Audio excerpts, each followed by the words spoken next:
He was at Tidmouth Station when the power plant exploded and was waiting patiently in his office for James's train to arrive. He headed out of his office at the sound of an engine's whistle, just in time to see James and Toby arrive. As he prepared to board the passenger train, he heard sirens in the distance, followed by a huge blast. He covered his ears tightly as the passengers crowded into James's coaches. After Toby went to retrieve Henrietta, James departed, leaving half of his coaches behind at the platform.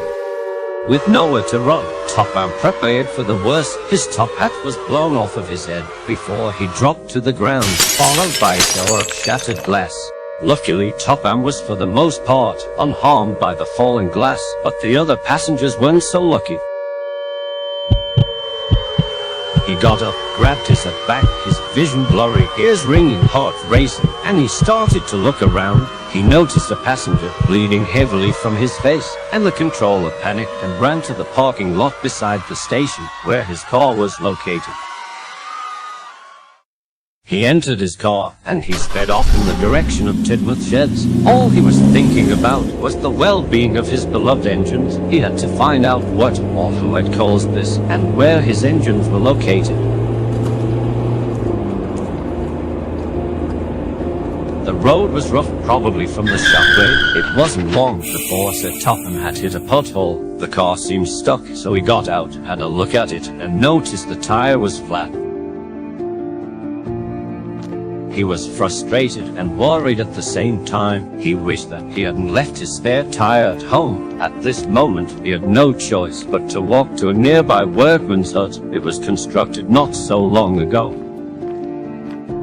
It took him a little while to get there, but he was happy to see it. He found food, water, a bed, and a flashlight. So Topham decided to spend the next 3 days in the hut, while he was thinking and planning his next move. He made the decision to leave on the morning of July 7th. Topham started his trek towards Tidmouth Sheds. It was a bit of a walk without his car. As he was walking, he could see Tidmouth Sheds come into view. As he arrived, he could hear strange moaning and groaning, along with the saddened cries of an engine coming from the sheds. He also noticed some mutated trucks jammed into the turntable as he walked past. He was shocked to see what had happened to Thomas. Topham took a moment and comforted the poor tank engine and told him he could help him. He spent the night in Thomas's cab as Topham cuddled up in Thomas. They talked for hours about their experiences during the fallout until they fell asleep.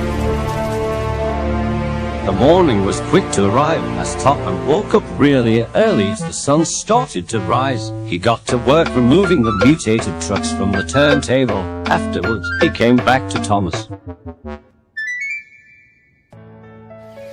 Topham then released Thomas's brakes and rolled him over to the water tower. After he heard the sound of an engine coming, he hid in the shed until the coast was clear. The engine he heard approach was Edward, and he only found this out after Leonard spotted him near the sheds.